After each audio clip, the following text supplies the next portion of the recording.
Good evening, everybody. I'd like to call the Town of Naples Planning Board meeting for Tuesday, May 6th, 2025 to order.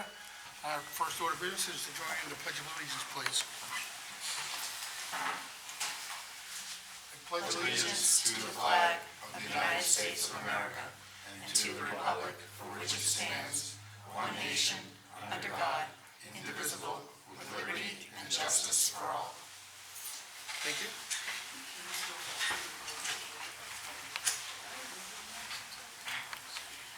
In attendance, in attendance tonight, we have Jim Allen, Martina Wicks, Robert Fogg, Marty Zatarian, Kathy Eddy from the Assistant to the Code and Planning Office, and Kathy Tombrelli, our Municipal Planner, and myself, Doug Bogdan.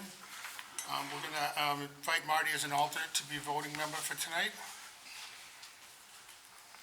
And the second 2A, item 2A, did any board members have any conflicts of interest with items brought before the board this evening?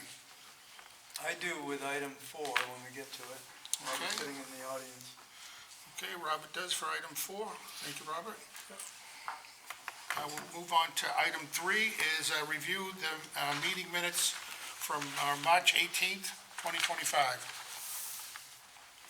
I know they went out and folks made comments on them and edits to them. I would make a motion that we accept them as edited. They were edited. Okay, Robert made a motion, Second. and Jim seconded it. All in favor? Thank you, 5-0.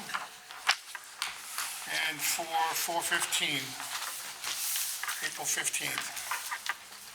The same thing, those went out, and there were edits that were made back to Kathy today, and those are all incorporated in the minutes, okay? Motion to accept the minutes is written and edited. Okay, so Marty makes a motion to accept, Second? and Robert second. All in favor? 5-0, okay, thank you. We move on to item number 4. Item number 4 is old business. It's a request by MLM Realty LLC. It was Steve Arnold, represented by Maine Land Development, for a major site plan review for boat storage located at Casco Road, Route 11, shown on map lot U04/10 and R08/30 in the commercial zoning district.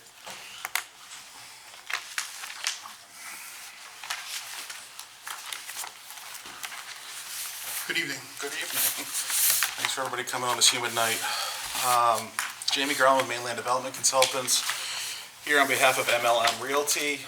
Jason Allen from MLM with me tonight. We're here to present, continue from the July last year, proposed boat storage location off of Route 11. At this time, we've brought the site plan up to permitting level. We have a Maine DEP permit by rule for stormwater, and we're working with the DOT to get an entrance permit to the site. The project is proposing an 18-foot wide gravel road accessing off of Route 11 with the intent to store boats on the cleared area of the property.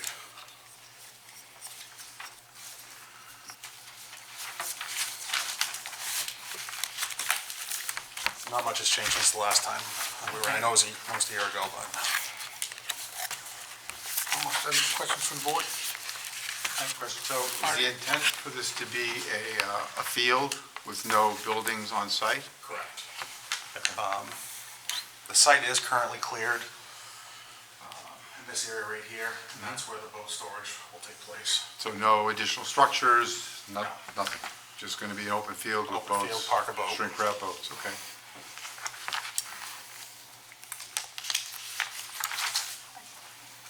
I just wonder if it bears I can't mentioning. ask Robert. Go ahead, I'm sorry. I Go ahead, just Martina. wonder if it bears mentioning if folks are watching at home or if they're aware of our ordinances, that it is true that at this time that boat storage is not a permitted use within the land use ordinance. However, this came to the planning board before that ordinance was established. So I just want people to understand why we're entertaining this application, because it came to us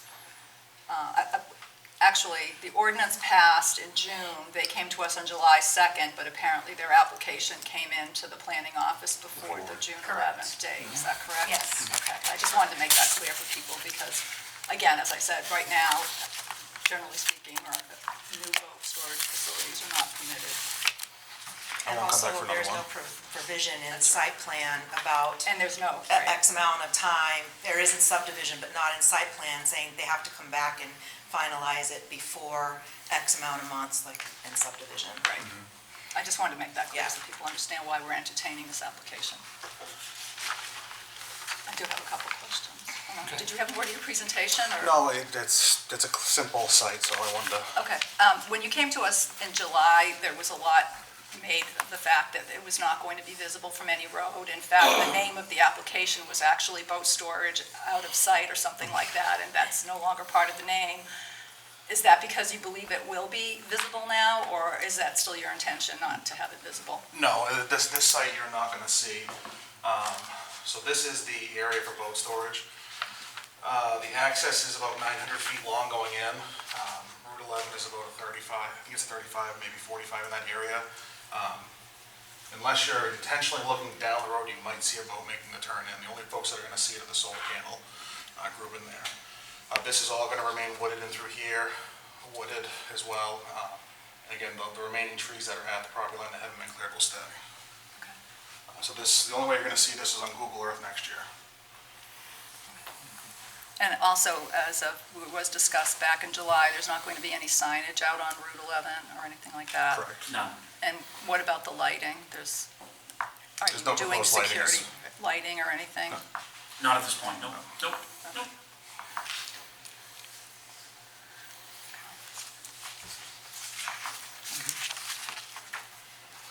Oh, you got Kathy, any? do you have any questions? Actually, other than the whole question about the timing of the ordinance changes, this is a really simple application because they're not proposing to do much Right. to the site. It's pretty much staying as existed with the exception of building the access road a little bit higher and getting the MDOT permit. So it's a pretty simple application. The only thing that I could think of was that having something shown on the plan that's for signature. I did draft a motion, but showing the buffering to remain along the frontage and adjacent residential uses. There are a couple properties that are partially in the residential zoning district, but they're not constructed yet, so there's nothing there. But I think protecting the existing residentials with the buffering, 25 the new standard, remember they came in under the old standard, but basically no additional clearing unless absolutely necessary, probably would take care of that. And maybe a note on the plan saying that, to that effect. And I think that you presented that actually in the application, that you weren't going to cut anything except for what was needed for the road. Correct. And so in this scenario, since it came in under the old ordinance, I did put it as a discussion item to determine what you guys wanted to do. But since it came in under the old ordinance, if they don't clear any additional trees beyond what has already been cleared in the frontage, I don't see that it's going to be a huge issue. This is actually one of the simplest applications I think I've ever thought, to be honest with you. You're So not really doing a on whole lot. page 4, Kathy, when you, item 2, what the double asterisk buffering standards, Yeah, where you said staff recommended that this buffer be added along the frontage and the existing adjacent residential use? I think just for You're recommending adding. clarification, on the plan, if they put something on it along, particularly the frontage, because we did have a butter in the vicinity talk about, what it may look like. So I think showing the buffering, the no-cut buffering in the front. Yeah. And then along the adjacent residential uses where there's already residential houses, so that it's clear that those trees can't be cut. So when you're saying, you mean add it to the plan, not Define add- this plan. add it? Yeah, actually, just, because it's yeah, Okay, in the yeah. key. Yeah, as a note, right? As a Yeah, note, okay. as a note, and you could show it on the plan. You can understand, I think, what I'm saying. Great, you guys understood that, right? Yes. Can I just ask a question about the drive, the traffic? You said that no movement permit was going to be needed because you anticipated only 10 trips at peak hour? Did I read that You're somewhere? correct, a TMP is not required, but we're working with the DOT for an entrance permit Okay, to the site. They've got to sign off on the actual entrance that we're proposing. okay. And so you're still thinking 200 boats at maximum in this location? That's what you said last Probably year. Martina, plus or minus. Okay. So obviously, you're not going to be taking all 200 boats out or in during Correct. peak hour, right? So that's how you're limiting it It to. would probably be a 3 to 5 thing a day Yeah. type deal. Okay. How many can you get out and get into the water and get back and get another one? Right. Like that. Is that where the usual path will be, from there to your facility at the marina, or is it 302 go? to 11. And then- Right, it's, Yep. okay. Question for you, Kathy. If these folks decide to go ahead and add a structure, do they have to come back to the planning board? They would have to come back to the planning Okay. board for an amendment, Okay. modification to the plan. Okay. Okay. Very good. I just want the note to show that Jen has arrived, our other alternate. Jen? Thank you. Well, can I just ask a follow-up question to what Marty just asked? And Sure. this is for my own edification. Yep. So where boat storage facilities are not currently a permitted use in Naples, so actually no new application could come to us for another boat storage facility.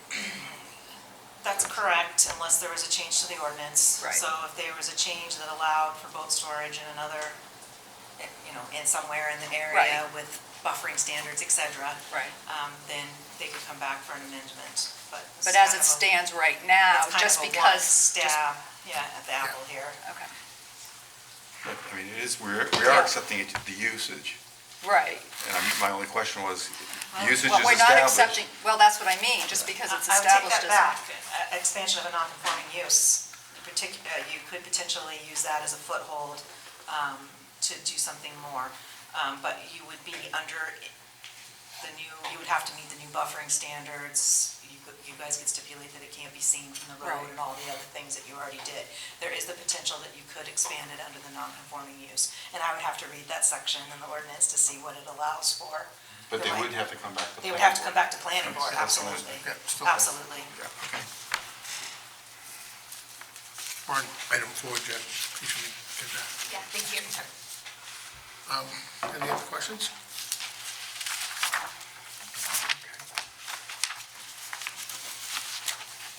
So I divided this memo based on the first section 905, waivers requested none, and then moving into administration. And this is the point where you can determine whether or not a site walk or a public hearing is warranted.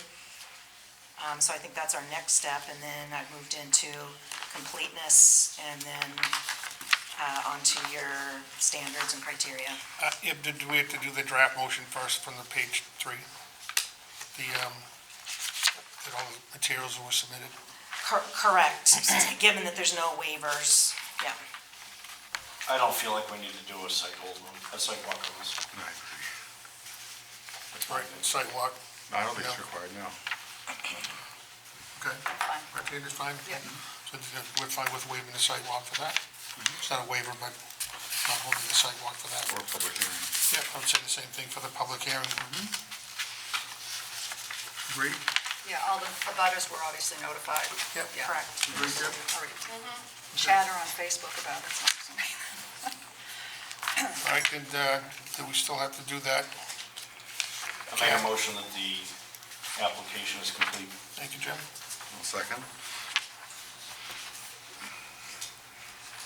Okay, Jim made a motion that the application is submitted and it's complete. And Marty is seconding that. All in favor? And we'll make Jen a voting member. 5-0. Okay, next one.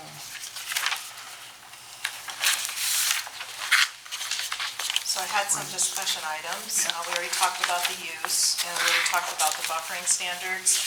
In the application, they already offered to pay a fee in lieu of the sidewalk. And since there's no sidewalk proposed, then it would only be the 20 feet, 10 feet on each side, not the 40 feet that would be required if there was a sidewalk planned. And so I already had that calculated based on the current rate. I did, under buffering, recommend that they do a class 3 along the residential properties. That's 50 feet, 25 feet of which is vegetated, and just show that, like we discussed on the plan, which will make it as conforming as possible to the new ordinance standards, and I don't think it'll be an issue because it's basically all trees right now. There's one residential property that's not developed along one side of it, but as long as you maintain that buffer, that one, correct? This one's existing. Yeah, it's existing, and there's nothing has been developed at this point. So maintain it, show it needs to be maintained. Correct. So Steve, you guys concur with that? Yes. Okay. No tree clearing in that area. So class 3 buffers maintained. Well, it won't be class 3 in that area, because they won't be able to meet it on that side, but there's no house there right now. Okay. So just to clarify, Yeah. we'll call out the 50-foot Yeah, buffer here. The 50-foot buffer, it's weird, I think it's this parcel line. yeah, This one, and then no additional tree clearing here. correct, exactly. And I do have just for clarification, I'm pretty sure that I know what the deal is, but with all the land sales and mergers that are going on, in the end, you're gonna end up with 2 lots, correct? And we will have, I see 1A and 1B, that's gonna be lot 1, and then lot 2 is gonna be 2A.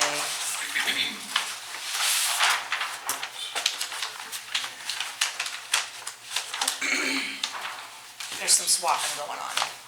yeah, so when we're done, we will have lot 1, and then lot Lot 2. 2 will remain part of QT property. Gotcha. And there's a note to that effect on the plan, just to be clear. And that's all I have. Okay.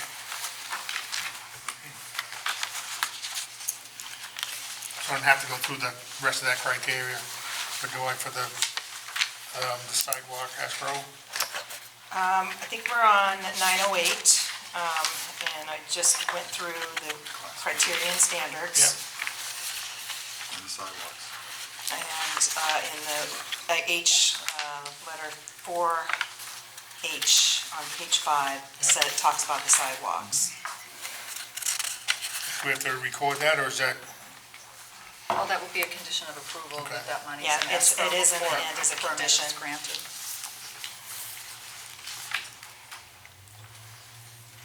okay.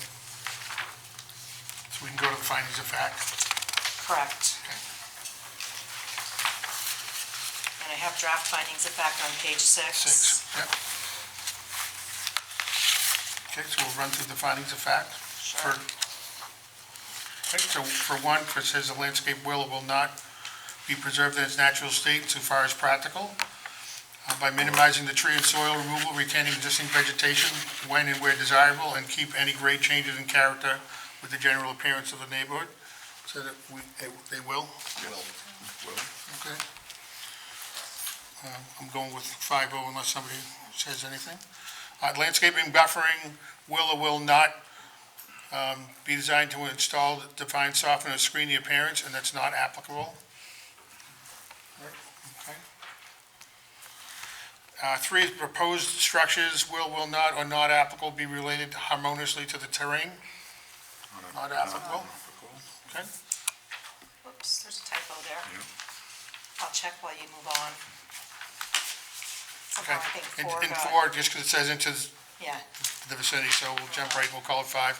The proposed layout of access points will or will not be designed as to avoid adverse impact on the existing vehicular and pedestrian traffic patterns. It will.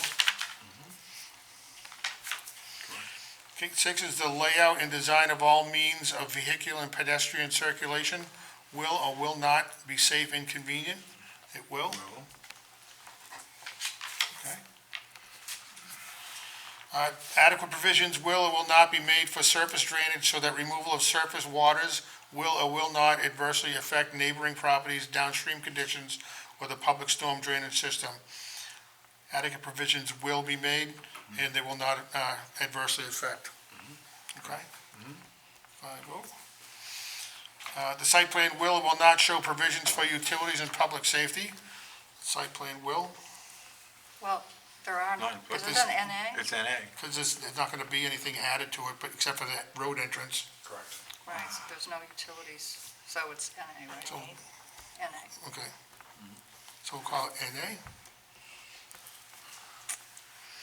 Number 9, all exterior lighting will or will not, or NA, be designed to minimize adverse impact on the neighboring properties and public ways, and there's no new lighting coming in. Right. So NA? Okay. 10, adequate provisions will or will not be made to control noise, vibration, smoke, heat, glare, fumes, dust, toxic matter, odors, and electromagnetic interference. It says provisions will be made, but I think that's another NA, NA, probably, yeah. right? Everybody agree with that? Okay.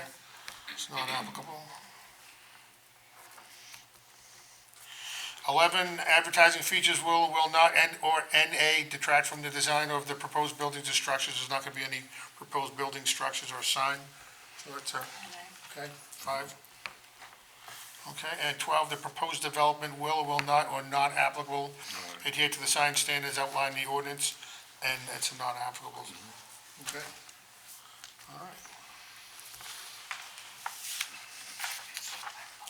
So we can move on to, we gotta go down. Before you read the draft motion for approval, can I just ask a question Of about course. the standard conditions of approval on number 3? Yep. Will that automatically include the permit by rule? No building permits can be issued by the Naples Code Enforcement Office prior to the receipt and required state permits, including MDOT and driveway entrance permit. Did you even have the PBR yet? I have the stormwater PBR, we'll Yeah. send it over, waiting for the DOT one. They're just waiting for the DOT, so they have the other one already. Okay, but so, I'm just saying for the purposes of the motion, is that included in all the permitting, the state permitting? Yes. Okay. Yes. And so I'm kind of following your format here, just so if you want to know where you got this from. Your application actually has standard conditions of approval, and a lot of towns do that. Basically, it's standing condition of approval number 1, whatever they say, they mean. So I'm trying to follow your format, and I'm breaking it out into standard conditions and then project-specific with findings, Yep. trying to kind of follow how you guys have done it in the past. Yeah, that makes sense to me. I just wondered if that is inclusive in that. You don't have to Yes. call out permit by rule specifically, that State. falls under state Yeah. permit. Okay, that's my only question. Thank you.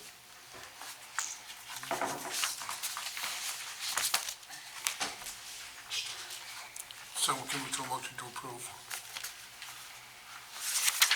Right? Correct, yes, I'm Okay. ready. And the only caveat is there before we can sign the plans, we'll make the changes and bring them in, and we can sign them at the next planning board meeting. Can I ask for one clarification? Sure. On Sure. Section B4, Yeah, with the 50-foot buffer with that one, it's 50 feet 50 feet in depth, yeah. in depth, but only 25 of which needs to be Vegetated. vegetated. And I'm just thinking out how to, I don't want them to not be in conformance Yep. with this buffer here. Yeah, Would it be of value if I called out buffer A and B yes, that would on be the helpful. plan? And then buffer B shall be just maintained as it is currently? That would be very helpful Okay. if you delineated those into 2 different categories.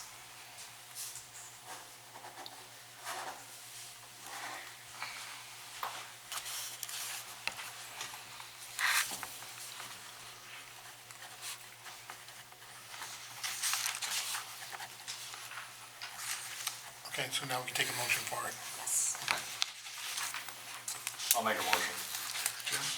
Make a motion to approve the request by MLM Realty LLC for the boat storage development located on Casco Road, Route 11. Map lot U04-10 and R08-30, a portion of it, as depicted in the site plan. C 2.1 in the commercial zoning district with the following conditions of approval and findings of fact. A1 through 3, B1 through 5. As printed on the back of this. You could refer to the planner's memo, page 7, dated 5/6/2025. That too. I'll second. Okay, so we have a motion to approve as written by the planner's memo on dated 5/6/25 on page 7.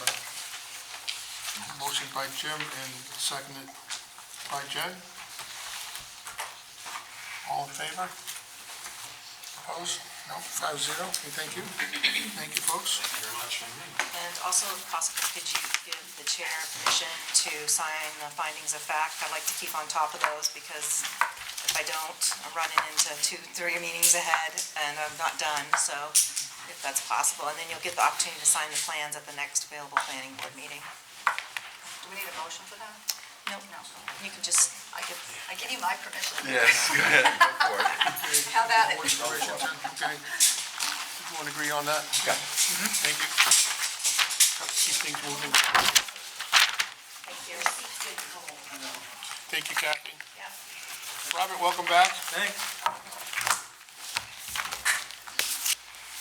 So do we have to, just to make sure, we don't want to have 6 people voting? So just Marty voting, right? Okay. He came first? Yeah, we can do that, so we'll just say, Jen, thank you. You can still hang out with us, and the Just input to be is clear. valuable. We're bringing Robert back on, because he doesn't have a conflict any longer with the rest of the items, correct, Robert? Right, that's Okay, correct. so we'll bring Robert back on as a voting member, and Jen, you're still here, but contribute as you will. We'll move on to, no table business, but item 6A is new business, a request from Caleb Kennedy for a minor subdivision application for a proposed 3-lot residential subdivision located on King Hill Road, map R02, lot 39, in the rural zoning district.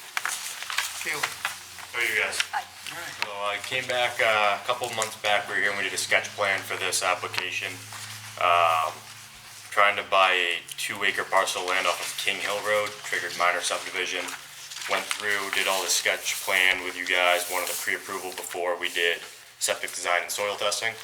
I've now completed the septic design and soil testing, and have that all submitted as well as full-size plans for the survey. The survey is now updated with proposed well location, test pit location, the proposed house location as well. Going through the checklist, the only waiver that I am requesting is the soil erosion and sediment control plan. I don't see how this is relevant in the situation with this single 2-acre lot. No bodies of water, single 2-acre lot for a residential home.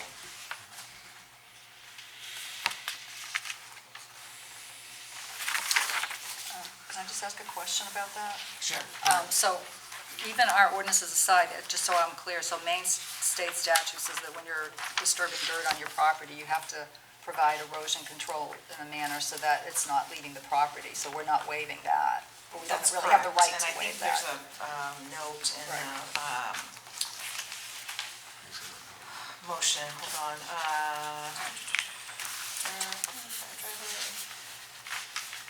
Is that All kind of times. two? Yeah, number 2, Two, A2. okay. A lot of times in other towns, they handle this, they must meet best practices for erosion and sedimentation control during construction. Right, okay. The property actually has a slight slope downhill. If you see on the survey map, there's an existing rock wall that runs a little bit behind the proposed well location. That'll act as a natural buffer once we break ground. I'll also put silt fence up if need be to catch anything going downhill. Thank you.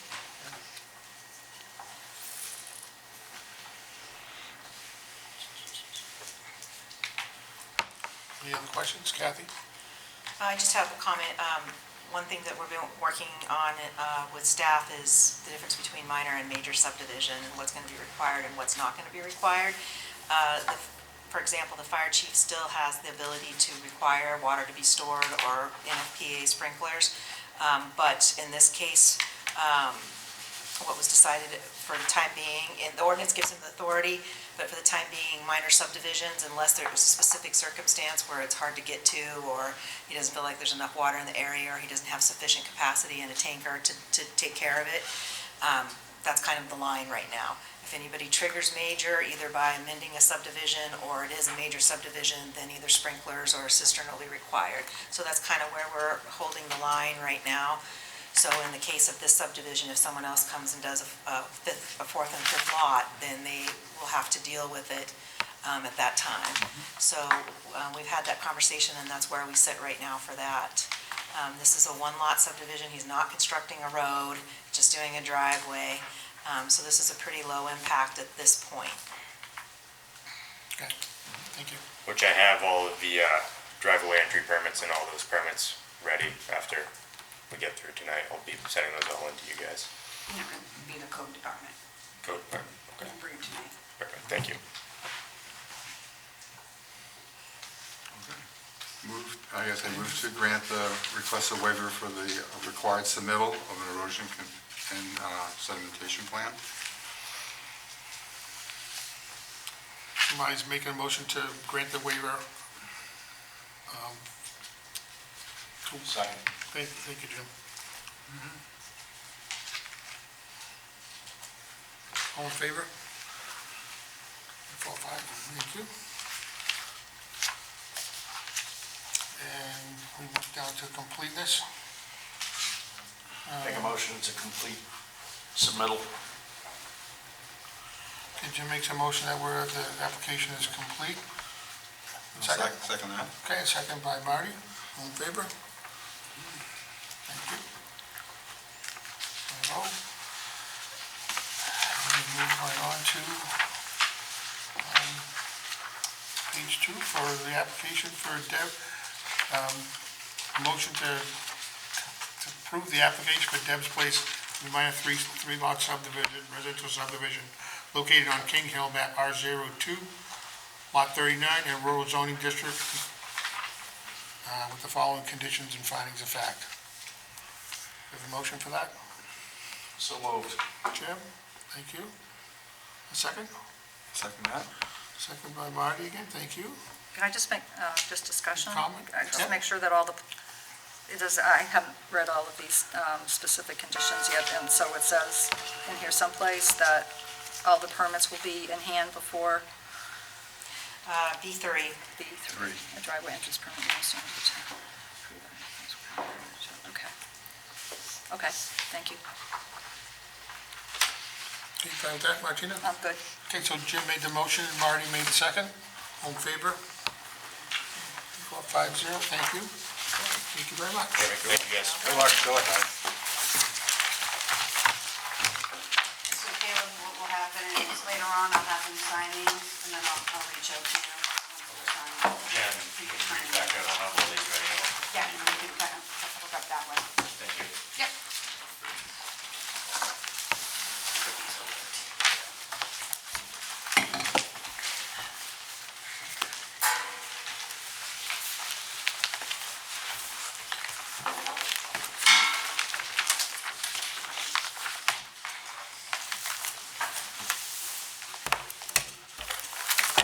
Okay, item 6B is, next up is a request by H3 Development LLC, represented by Teradyne Consultants LLC for a preliminary plan review for major subdivision application for 14 single-family residential single-family lot residential subdivision to be located at Fox Hill and Turtle Creek Roads, shown on map lot R09/19-1 and 1914 in rural zoning district.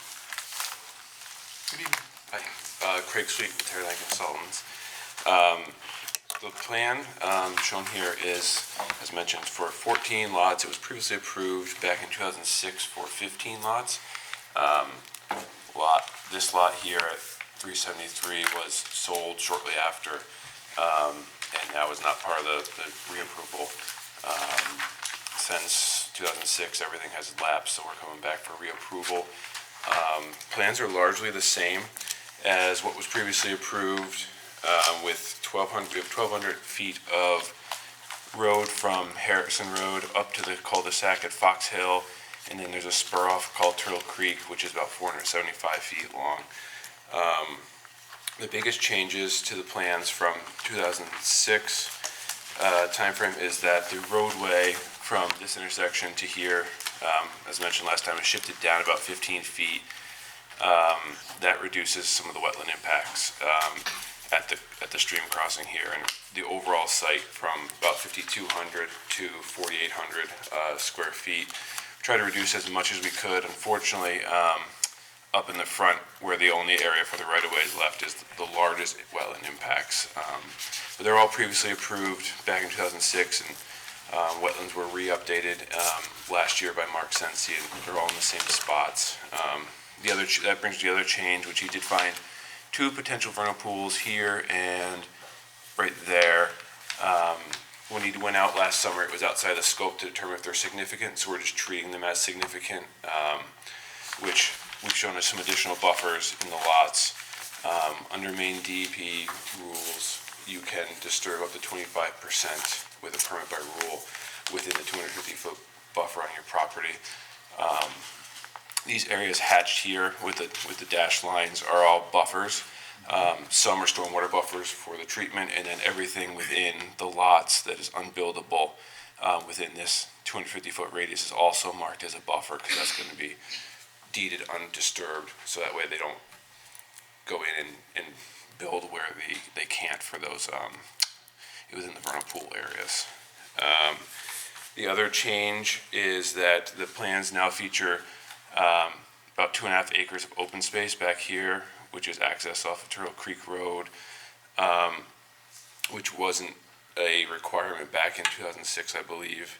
And we've also spoken with the fire chief and added a 10,000-gallon cistern right here. And we'll be sending those plans back to him before final. But we'd preliminary send him plans and give him the sizing and location where we were going to put it. Stormwater to the site is treated similar to how it was in the previous plans with the buffers I had mentioned, and then there are two bioretention areas here and here on the side of the road, which collect the stormwater from the front yards of these lots and the cul-de-sac, and it infiltrates them into the ground, and they disperse with a pipe out here, so it's clean out in the water. It's been decided into Maine DEP standards for the general standard, which requires for the roadway portions 75% of the impervious be treated and 50% developed, and we've exceeded those, as well as for the lots, a minimum of 95% of the impervious and 80% of the developed area has to be treated, which we've also exceeded with about, I think, 98% of the impervious and 95% of the developed area of all the lots are treated by those buffers.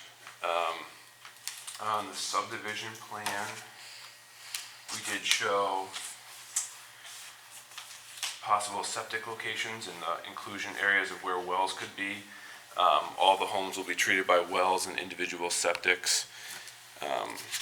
We're requesting 4 waivers carried over from the previous approvals for a waiver of the Class A soil survey, because we've done all the test pits on the lots and for the buffers and the bioretentions, and there were no issues with the soils there. So can I ask a question? So has that standard changed since 2006? Which one? The one you're just citing there? No. These are, the waivers requested were all the same from 2006, and we're just asking for the reapproval of those waivers. But the standards, they themselves Have not changed? No. No. Okay. And I would argue that actually waiver number 2 isn't necessary, since lot 15 has already been sold, and there's only 14 lots in the subdivision. Yeah. So technically, I think it's not necessary. Okay. That's my thought anyway. And there's not 15 lots on the subdivision road either. There's only. Correct. There's only 13 on the subdivision road. Yeah. Yeah. So I think it's not applicable, so not, as long as everybody agrees with that. And then the third waiver was for the 20-foot easement for pedestrians due to the rural area, and it's not likely to have sidewalks in the future. And then the other one was sidewalks themselves due to the rural area, and there's nothing in proximity. And all the waivers are the same from 2006. No new waivers are being requested. We've also submitted all of our applications to Maine DEP, and we're finalizing the Army Corps self-verification. So that'll be submitted likely this week, and then we'll have everything back from DEP probably a couple months. But other than that, I'm happy to answer any questions or go through anything else. I'm sorry, I'm not reading my phone. I misplaced my planner memo, so I'm just looking at it on my phone, so. And then after last meeting, we did stake out the entrance of the drive here. So there's a stake there. I don't know if anyone was able to get out there and take a look. It's easy to read it on that. But I have all my notes. Oh, okay.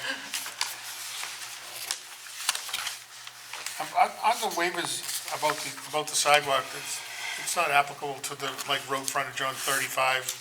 No. Like it would be for No, a commercial? It's not a commercial zoning Okay. district. Okay. I almost went down that rabbit hole, and then I remembered that that was not applicable in that zoning district, and there's no plan to build sidewalks there. So I did do a draft motion for the waivers, but I would change it to get rid of number 2. And then in the draft motion, the 10884 street layout or connections is not applicable. So the second, after the first colon.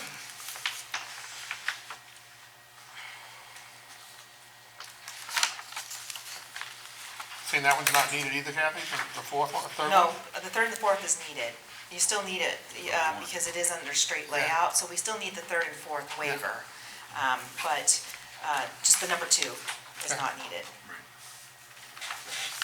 I just almost went down the rabbit hole of the change where you guys required sidewalks in commercial, and I thought, oh, wait, and then I realized that you only changed the ordinance for commercial. And then also the fee in lieu of. So they're all set, but just 1, 3, and 4. Yeah, so that's what you're saying, Okay. 2 can be removed. Okay. So make sure everyone heard Make a that. motion that we grant the Discussion. waivers requested, numbers 1, 3, and 4. Okay, we have a motion from Jim to grant waivers 1, 3, and 4, I'll second that. and removing number 2 from the request, right? Yes. Okay, and a second by Marty. Any discussion on that? Oh, okay. Wait, you look like you're gonna ask a No, question. No, I'm good. Okay, okay. All in favor? 2, 3, 4, 5, thank you.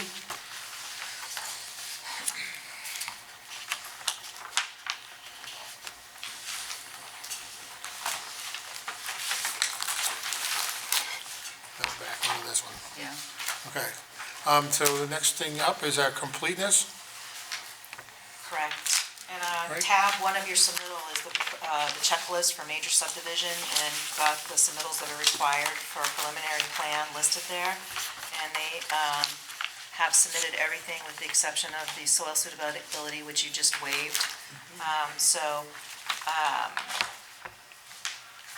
For purposes of preliminary plan, they have provided all of the materials that are required. And No what- landscape plan, though.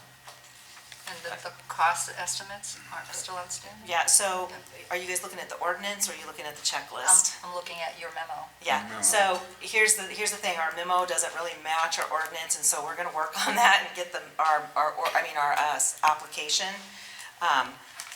But according to our application and our ordinance, what they need for preliminary plan review, they've submitted.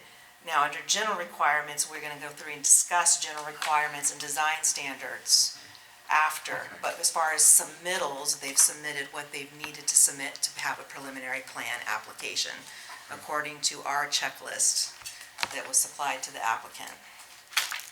That doesn't mean you're not gonna have an opportunity to require more. For preliminary plan, there's a specific line in the ordinance that says that if you find out more, if you decide to hold a public hearing and a site walk and you find out more, you can still require more, even though you've said that the application is complete for preliminary plan purposes. So you're not closing the door, I guess is what I'm saying.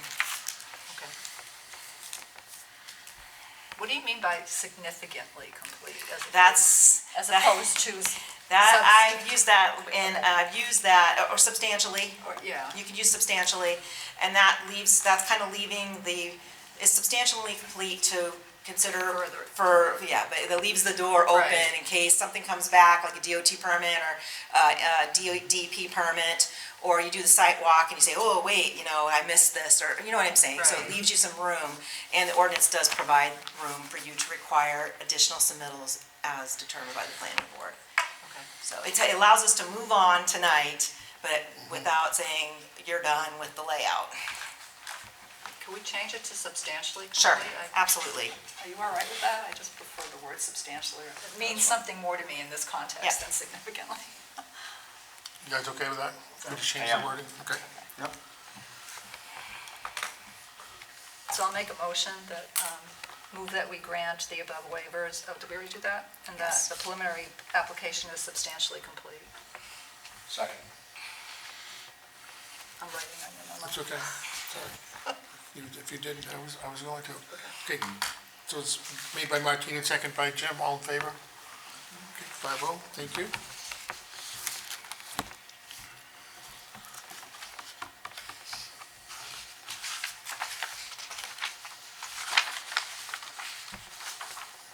And that's gonna take us to preliminary, Kathy? Yes, section 1007, general requirements. And this is where I'm looking for some input from you, because this is my first major subdivision in Naples that we've done a couple, I think, in amendment. This is the first one that I've been in for preliminary. And I guess particularly on the cost estimates, that's a little unusual. I don't think I've ever seen that in any other town. Typically, it would be you have to provide a copy of the plan to the school department type of thing. But doing the cost estimates to the town, so I don't know how you've handled that in the past, or what exactly you're looking for. And that is for reference 1072, A through F. What I read through, my interpretation was, and that was between preliminary and final. The cost estimate stuff and the performance guarantees and that kind of stuff. Yeah, You're correct, but this is a general requirement. That's why I'm asking the question, is what do you have to bring? What are they looking for to meet this criteria? Solid waste disposal is already taken care of, runoff, so we've already got the stormwater plan, but what is it that you're looking for like schools? What is it they typically provide for you, I guess? Well, it's also my first major subdivision. I can't believe that in 4 years. So, Yeah. I mean, do we even, so road maintenance and snow removal, for instance, I mean, it's going to be a private road, so that's not on the It's not town. applicable. How do you even begin to estimate police and fire protection? Yeah, I don't know. Solid waste disposal? We've never done Yeah, this. that's what I'm asking. So that, I think we put this into the ordinance revision committee pile at some point. I just don't think that not that it's reasonable, but how do you estimate that? You don't know how many kids are gonna be living in each house, right? Then you don't know the cost per student each year until. Exactly. It's- So I think it could be met as applicable or met as practicable, if you will, Or eliminated. or eliminate, yeah. Waived, maybe? Because I don't ever remember don't think it's running a across waiver. that before, Jim, I think- with anything, I never I heard don't, it. I'll be honest, with all the municipalities I've worked in the time that I worked in Yeah. Naples and then being on the planning board, I don't think I've ever Yeah. seen any cost analysis before. I think I saw one in a really old one, and it goes back to when probably the code officer was doing, like, way back, but I just think it's not really applicable, to be honest with you, or not practical to estimate that. These don't really, no. So I think we could probably just say that it's met to the greatest extent possible.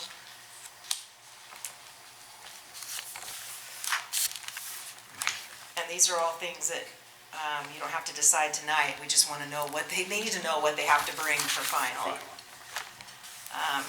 And the next one that I have on there is the landscape plan. That is something that says the planning board may require. we have, show on here. For the DEP permit, we have to limit the amount of clearing on the sites. So we've shown the tree lines here on the site plan. And that's this kind of like bubbly line. And we've shown that, and it's very well buffered from all the neighboring properties. And with these two lots already existing, it's pretty, just gonna be its own kind of little community there. And then we figure most homeowners want to landscape the front of their yards as they see fit, but that kind of circly line is all the tree line for limits of clearing that they're allowed to do out there based on the DEP permits and stuff we'll be doing too. Well, you are creating a cul-de-sac, right? So there might be some opportunity. Yeah. So who's responsible for that, right? The So- homeowners association would be, yeah. All right, so as part of the plan, at the beginning, when you put in all the infrastructure, I mean, you have to do something in that cul-de-sac, right? So that could be an opportunity to discuss. I mean, even if it's just grass that has to be maintained, you're not just gonna leave bare dirt, right? Correct, yeah, and that's all part of the homeowner association docs that have to be updated as well. Right. They have the documents were filed back in 2007, but they're gonna be updated for final.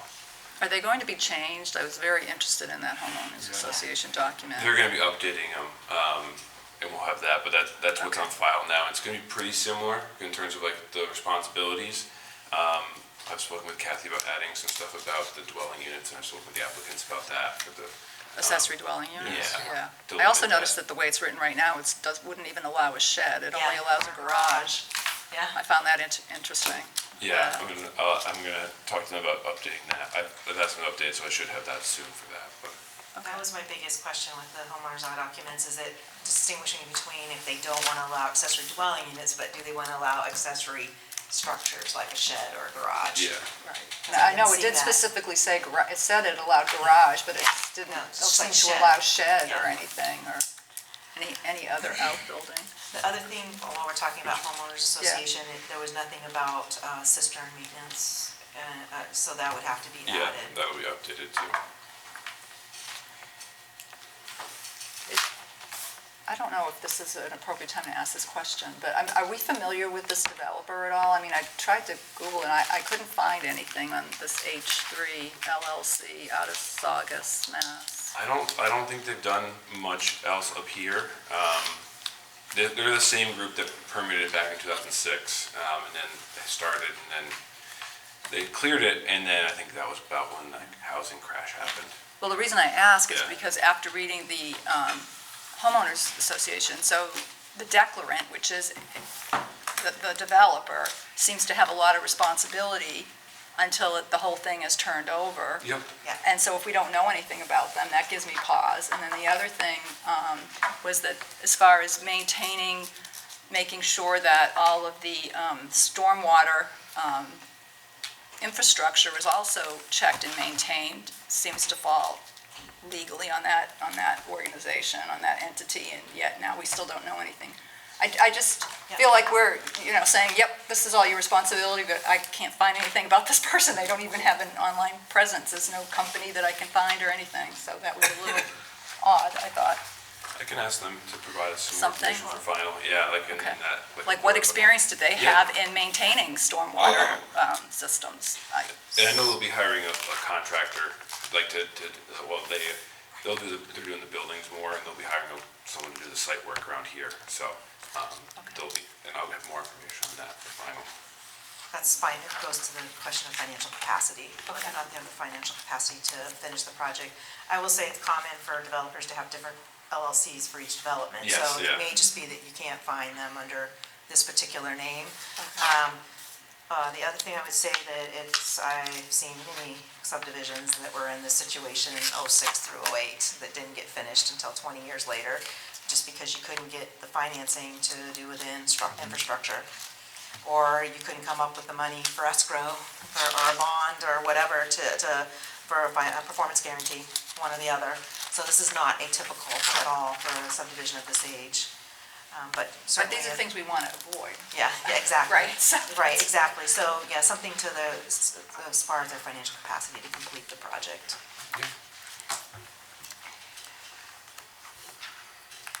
Can I ask you also, as a civil engineer, is there anything about this particular layout that gives you pause or concern with all the wetlands and the, 11% slope, that's moderate, but is there anything that, No, it's pretty standard. I know back in 2006, they had tried to have the entrance up here, but due to the DOT site distance, it was pushed down. That's why it came down to here.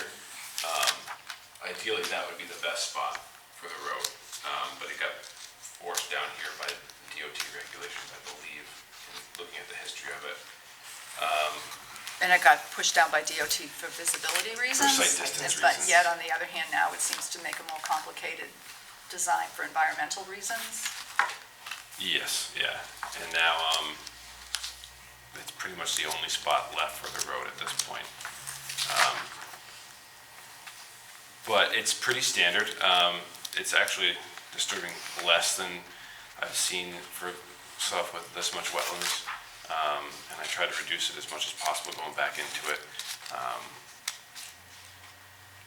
So they did have a DOT entrance permit back in 2006, which I'll get on file for that. But no, it's with these buffers, I've tried to reduce as much as possible in that area for any clearing, and I think it gives adequate stream buffers. And that's all going to be depicted on the deeds. I think we talked about that last Yes, time, so yeah. that they know where the building envelope is, so that. Yeah, and People can't DEP is requiring that signage be put too, so that the homeowners know as well. So it's very clear that the homeowners cannot disturb any more past there. It's going to be on their deeds, recorded buffer language with the association docs and everything. It's going to be very well documented and passed on to the homeowners when they buy the lots. Are those streams assumed to be year-round streams, or are they just considered seasonal runoffs?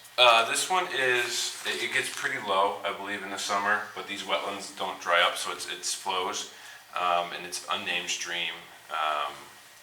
So they're not runoffs, they are truly streams that have got to be, provisions got to be to hold for streams that are year-round. Yeah. Okay, and that's what you've designed against? Yes, yep, Okay. and then we submitted the stream crossing permit to DEP with the whole package, which has everything they need for that. Okay. Yep, and that stream crossing was originally up here in 2006, and it was at one of the wider points, and looking at it, it's much narrower here, so it's much less impact bringing it down there. So it's a much better spot for the stream crossing. Okay.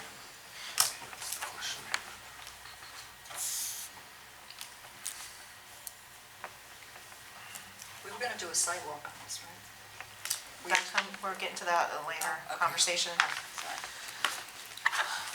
So I think under general requirements, the parts that I needed input from is, we already just discussed the landscape, that is planning on having buffers and no-cut areas on there. Everything else is either not applicable or met, with the exception, they talk about esplanades, that's usually typical with sidewalks, there's no sidewalks. But sometimes for 1007.12, I mean, do you want anything along the street, I guess, subdivision entrance? There's really not much of an opportunity there because it's up against the property line and then there's pretty wetlands. wooded. It's Trying to pretty keep it- wooded, so there really isn't an opportunity. We're gonna try and keep as much of that woods as possible, kind of give it that nice feeling. So I don't really have anything else under general requirements. And clearing is restricted among what you've designed there. Correct, yeah. And that is part of the deed as well? Yes. The property? Yeah. And that's how it's going to DEP for permitting, so that's, those lines are set. Yep. So what would happen is in the field, before anything was built, there would be limits of clearing, and then post-development, there's gonna be markers as to what can't be cleared, and that's to meet the DEP permit. And that language will also be echoed in the deeds for each individual lot buyer, that they can't clear in those areas. They cannot touch the buffers. Correct. And there's open space involved in this? Yeah, I have, this is easier to see, this is what I had for the sketch plan. So, it's, right there off Turtle Creek, it's wet, but I mean, I've walked it, it's accessible. And where is that, I'm sorry? Off Turtle The Creek, green the spot. new Oh, the road. green, I'm sorry. Right here, yeah, so coming in off there. And that, is there any plan for that, or to be left as is? It's for open space for conservation and for the use of the residents if they want to go back there, but no plans to develop it. Okay. It helps preserve some significant habitat area too. Okay. So that's kind of something that each town treats a little differently. Some towns say that it has to be usable, which is pretty subjective, what is usable, right? But the intent is to actually preserve significant stuff too, if you will. So it's kind of conflicting in some towns as to what should be an open space, what shouldn't be. And the goal of this, in this particular development, is to keep the wetlands, right? And so it does meet the Naples land use ordinance, which does not say anything about it has to be usable, or you have to have trails, or you have to have X, Right, Y, you don't, Z. you have There's to create nothing a park that- or anything like that. You don't have to create anything in the Naples land use ordinance, correct? So I don't think on 10712 that we need to worry about adding street trees or Okay. So anything that like would that. be met as well. And obviously, you're not voting on this right now, but I'm just making notes. Yep, so I think that would fall along with the 723 at top.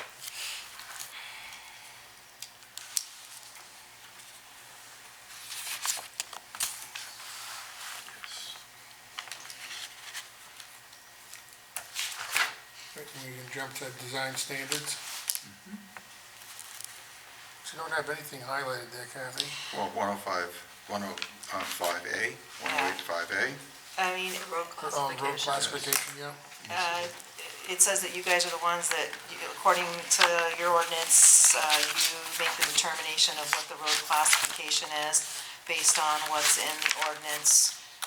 And they note that the minor road Yes. standards, which is the 18-foot wide paved and 3-foot gravel shoulders on both sides. It's Definitely a not. private road. Yeah, Yeah, private road. Does not meet the standards to become a town road. correct. So forever it's, well, It's at gonna the be current private. time, the plan is for a private road. Yeah.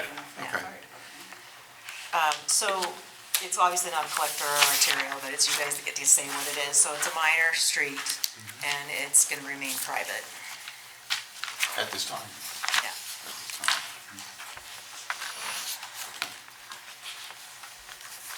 And I'm sure Teradyne is familiar with this, but I would recommend a note on the plan that says all roads in this subdivision are to remain private. I can't remember what it was. I feel like it might have been. One that I'm looking at here. Yeah. But they do have the right to turn into a town road if they upgrade the roadway.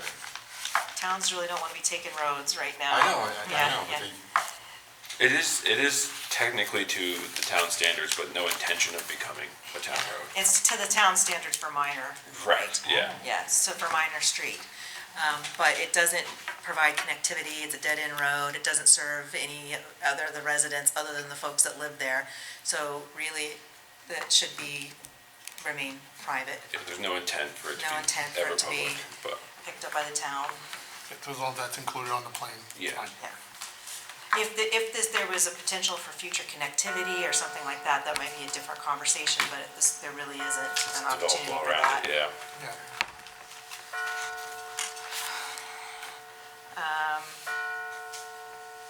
The only other question I have for you, I put on there the fire chief, I talked to him today, and he confirmed that he had spoken with you, and that he's okay with the 10,000 K cistern and either side of the road really, but you were gonna confirm with him or sure up where exactly it was gonna be put. Yeah. We have it right at this intersection Yeah. now, but And whether, needs to be an easement and the notes in the homeowner's docs, which aren't there yet. And the other question I had is, how do you guys handle road construction inspection? I mean, we don't have a contracted town engineer, so do you allow the applicant's engineer to provide reports during road construction? Or how do you guys typically handle when someone's building a subdivision road? It's just a question.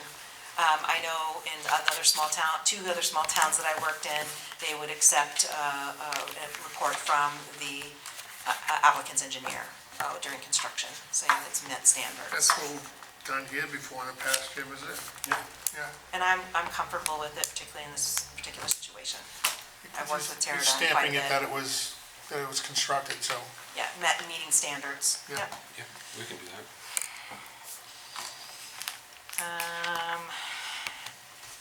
Landscaping, we already discussed. Fire suppression, we discussed. That's it. That's what I've got.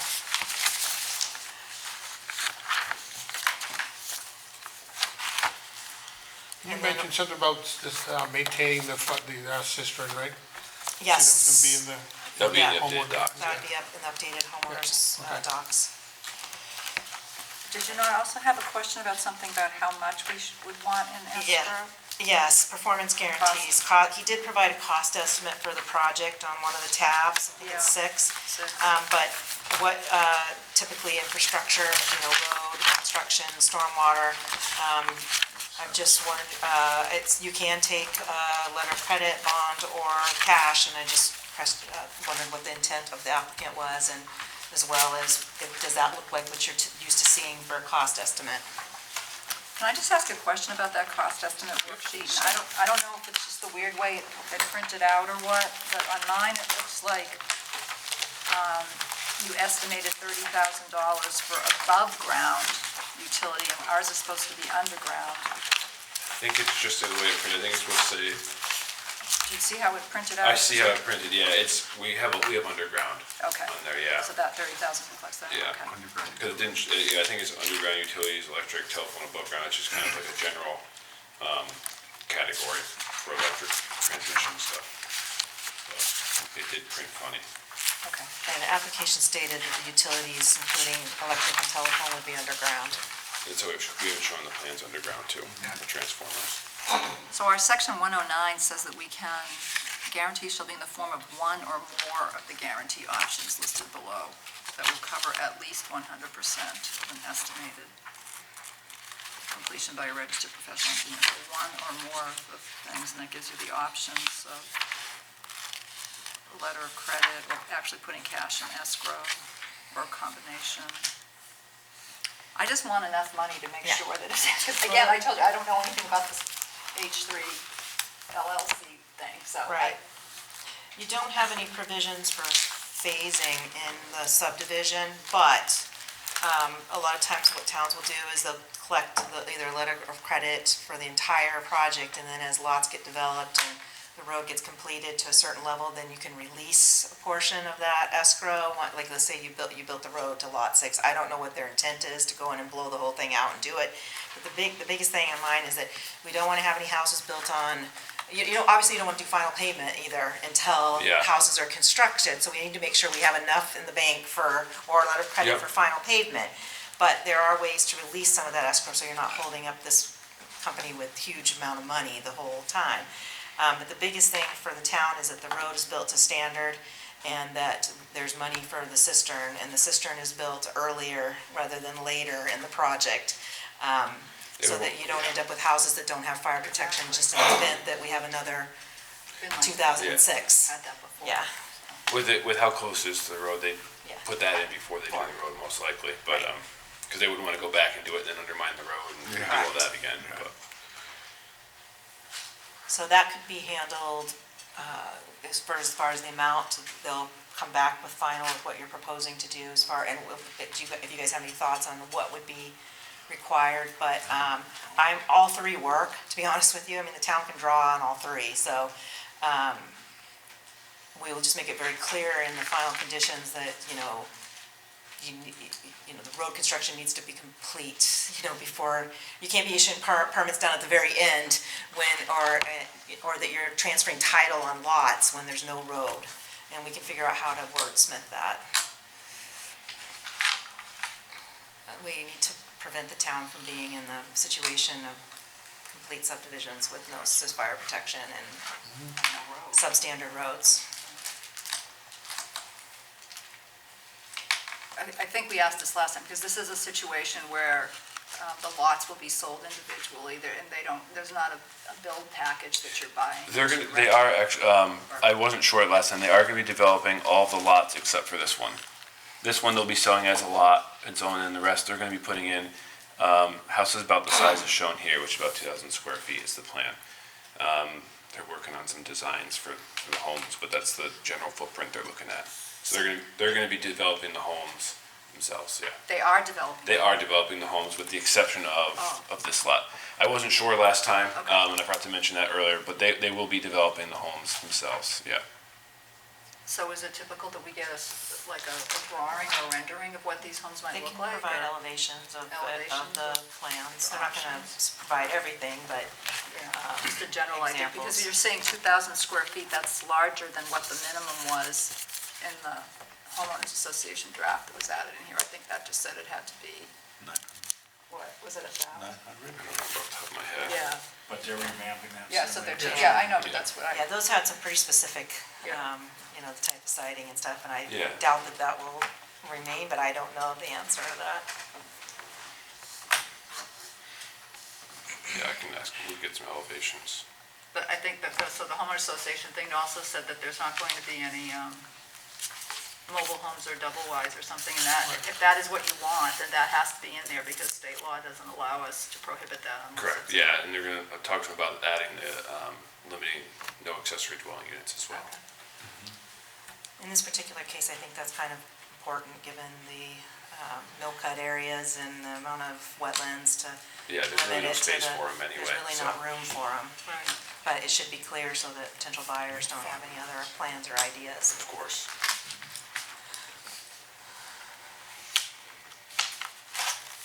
So no accessory dwelling units is detached or separate? Correct, yeah. Currently, the state still allows them to do that. We can't put those kind of restrictions on raw land, but the HOA. developers can. And the HOA, HOA. Yes, For now. for now. For now. They're not done tinkering with them.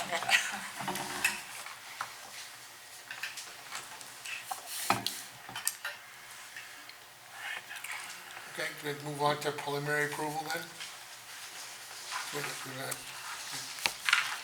far as performance guarantee. I don't, personally, I don't have any thoughts on either. I mean, it's not, one is quicker than the other. Cash is always king as far as accessing, but the other is just as accessible, and realistic, you're talking about a lot of money, so I would see what they propose, how they propose to handle it, and then we can talk about it then.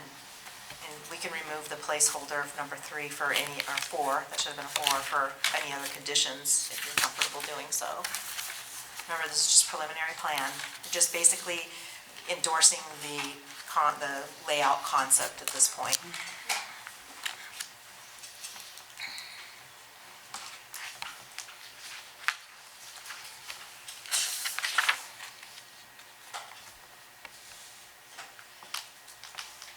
So you're asking us to make a motion to waive these? Nope, making a motion, just the last one, I had put a placeholder, Yeah. so just 1 through 3. Okay. Your ordinance requires you to have completeness and preliminary plan approval before you consider site walk and public hearing. So I'm just moving through the ordinance.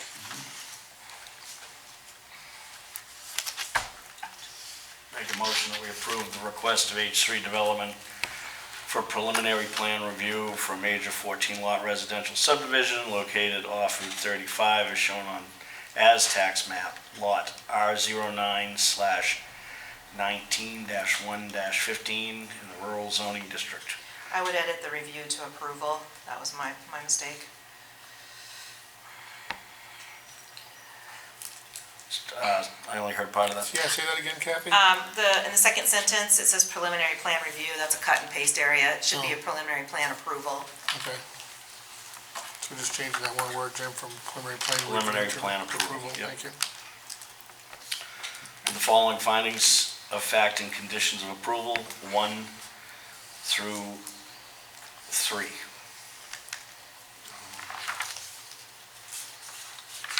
Thank you, Jim. It's a motion to approve it for a preliminary plan approval for numbers 1 through 3, I'll second that. and a second by Martina.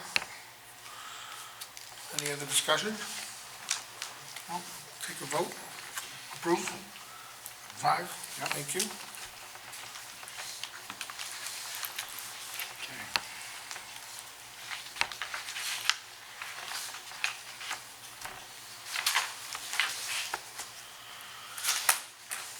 All right, so the next steps is for a public hearing or a site walk, and a site walk.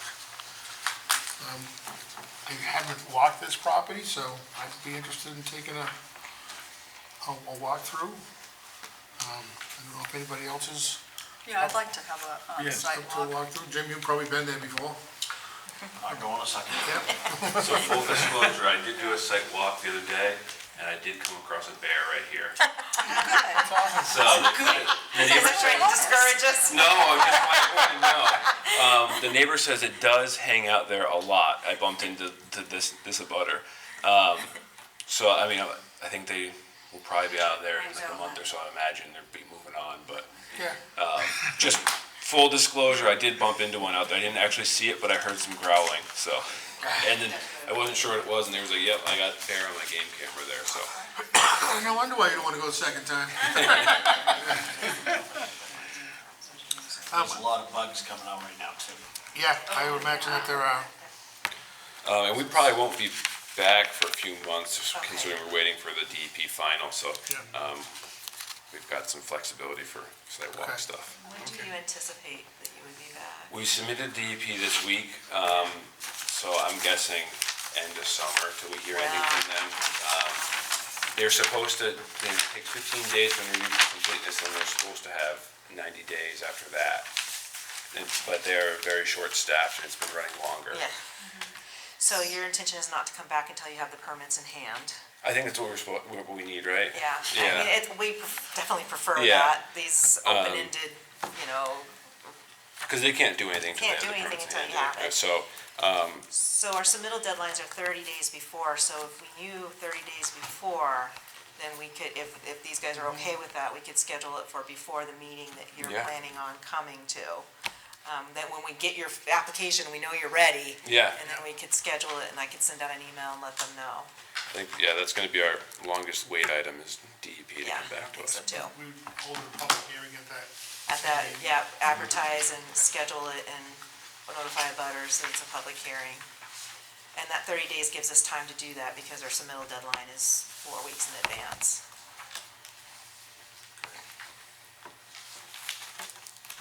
That works for me, sidewalk. The bears will have eaten something by then. Yeah. Hopefully they'll have more food. That's Should probably be right. okay. Items outstanding for the final plan, you just went over that. Yeah, I think we discussed all of Yep. those. Okay, Thank you so I much. think we're good for now. We're good.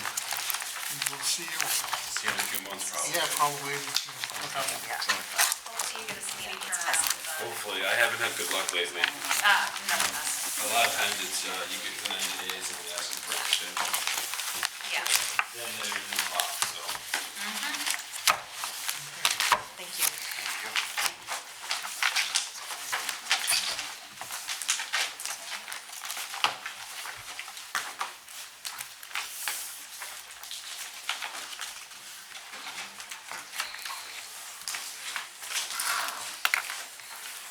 Okay, we'll move on to item 7, is any public participation for any planning board matters? Anybody? Okay, we'll move on to 8. Doug? I'm sorry. Oh, I'm sorry. I looked back there, but did not see your hand go up. I'm sorry, this is my first public meeting. That's okay. I am- Welcome. Thank you. My name is Heather Nemi. I'm a Naples resident, and I got one of the letters from MLM Landing, which prompted my visit, and I don't know if this is where I speak of my concern. If you do a quick Google search of how many boat storage facilities there are in Naples, there are 10. I'm not sure making 11 is the right way to go.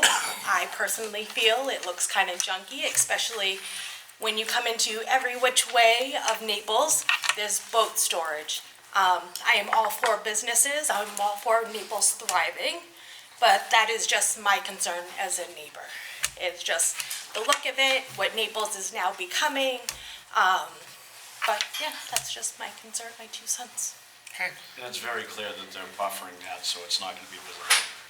Were you here at the beginning, Heather, when we did? So I wasn't, I looked at the plan and I actually live next door, so I Okay. don't know if you've driven by, but anything over by the Q team is visible. So I don't know how they're hiding it if they're not removing any more trees. It's not going to be a building, it's parking of boats on an open field that already exists. That's not- So- And we require buffering, that the trees are to remain except for construction of the road, basically. So you should not be able to see it from the road. And just so you know, right now, as the Naples ordinances stand, there can be no more boat storage, but this particular application came into the office last summer before that ordinance change was made, so that was the only reason that we were entertaining that application. Now, it's my understanding MLM also already owns 2 additional boat storages in the town of Naples. One on the right-hand side, which is Pontoon Capital, which completely blocks the entire view of the lake, and then again on the left-hand side. Is there a reason why they can't expand on property they've already owned? The areas they've already owned don't necessarily look very beautiful, whereas if you look at Causeway Marina, they have beautiful boats on the outside, storage on the back. It's just more appealing to the eye. I'm just concerned that they already own 2 not-so-looking nice facilities, that now we're putting a 3rd one. I understand. That's all. Thank you for coming. Thank And you. thank you for speaking up too. That's major.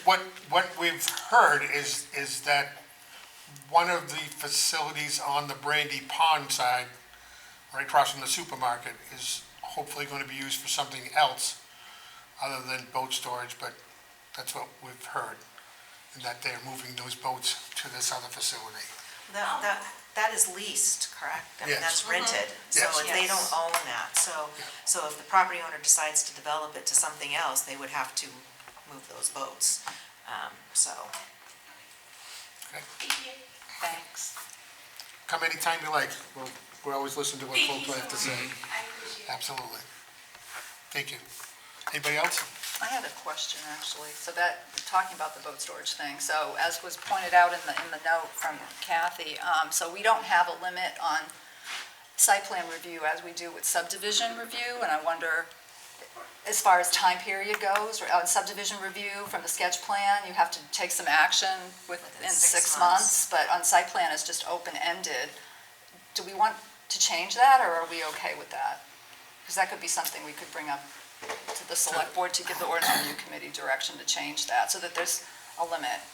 Because obviously, like, ordinances change, requirements change, and now we find ourselves hemmed in by something that was okay once upon a time, and now it's not, and so if there were a limit, would there be less of this being stuck with things that we don't like anymore? Personally, I love consistency, because I had to read the whole thing to Yeah. make sure. I also don't want to overregulate everything. I mean, things happen.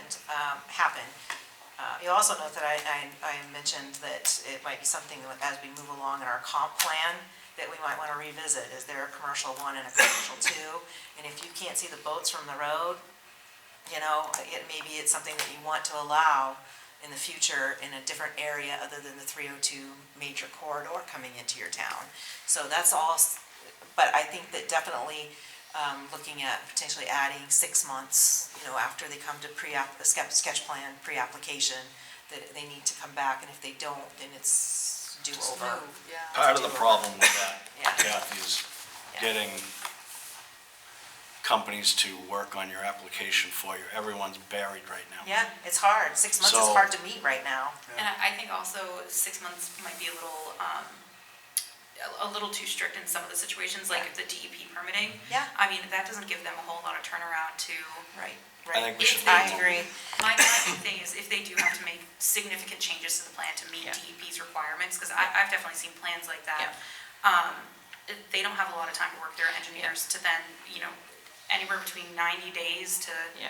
whenever that DEP wants to turn around. I would rather make decisions based on having DEP's approval rather than signing too. off and just saying, hopefully we get it at some point. Yeah. Good luck. I prefer when they come back, when they have DOT and DEP, I hate hanging them out to, you give a conditional approval based on if they receive the permits, what happens if there's a change. So maybe we need to look at subdivision and say that should be a year, you know what I mean? Maybe it should be extended, but it's certainly something to talk about. But that would be And I between wish it would be preliminary. That would yeah. be between preliminary and final. I'm talking about between sketch. Sketch, I'm and talking about preliminary. sketch plan and and final. So sketch, But they don't need to bring all Yeah. that DOT and yeah, MDEP stuff between sketch and prime. No. Which No. we just saw a perfect example of that. Yeah. So that was fine, and Yeah. he came within a month, I think, right? That- He was only here the last time. Yeah. So, so that's not where the issue Yeah. lies, I don't think. I don't know. I mean, it's just tossing stuff out here while we're talking about it. Yeah, I mean, clearly we found a reason to do it for subdivision. Yeah. You don't have a difference between a minor development and a major development either for site plan. So, I mean, I think some of these could be, a minor development could probably be lumped into one meeting, whereas a major, you need the 2 meetings. This is all stuff to talk about. We're not gonna hit it all in one town meeting, because we can't have 15 ordinance changes, and we wanna make it simpler and more efficient, not more difficult for an applicant. So I think that's a good point. 6 months might not be enough, not with the permitting the way it's going right now. We had one wait 9 months, 10 months to get there, and sometimes more. So status quo for right now, but it might be a topic for our ORC. We do have one more thing. There is an opportunity for training. If anybody's interested, and if it's not this, they do have online ones. This is in person, and it's in Freeport. And that is July 29th, which, is that a Board of Appeals meeting? That's the Board of Appeals. But you guys are on the Board of Appeals, so if you're interested in training, let me know, and we can carpool, we can go. We do have money in the training budget for you guys to go to those, if you're interested. I will say that they always scare you a little bit, and then you have to back up and take, a cost risk analysis here. Not all projects require a 10-page notice of decision, right? But they are informative, and they keep you up to date with changes in subdivision, changes in legal issues, and that type of stuff. So if anybody wants to go, feel free to let me know, and I'll register you. I know it's summer. If you want to wait till winter, we can do that too. Well, I can tell you if you go to this address that's on here, Yeah. make sure you know where it is ahead of time. It is not, I went to a training Yeah. at this place and ended up at 5 Park Street in South Freeport. Because I put in the address that was right here on this paper, and so did the other people that are driving around in municipal vehicles with me, and we were in somebody's neighborhood, and we had to drive the 10 minutes, 15 minutes, whatever, Right back to. behind Main Street, isn't it? It's right Yeah, down yeah, from it's- LLB at the bottom of the hill. At the bottom, it's not very I far. rode right past it on the way to what Google told me to go, and so. It's a nice place, and It's it right is, down the bottom of the hill from LLB, so don't it's follow probably it the to South closest Freeport. location that they do for Wasn't the these only two. one. Yeah, we had to go to Augusta. Other businesses, you also have signed the final CM Brown plan. That's correct. Okay. I reviewed the plans, and the only thing that they had added the sign note, it doesn't read exactly what you guys, but in our findings, it does say that no idling more than 30 minutes, so I can have them adjust the sign to meet that. Other than that, everything is shown on there, and it does show the signs added and where they're gonna be. It's a slight change to the verbiage. Okay, and our next meeting, item 9. Yep, June June 3rd? 3rd. Yes, no May 20th meeting due to the town meeting. Okay, That's it. okay, move on to 10. Motion adjourned. Motion in a second? That was That was a jump. good, Marty. Okay. Very good.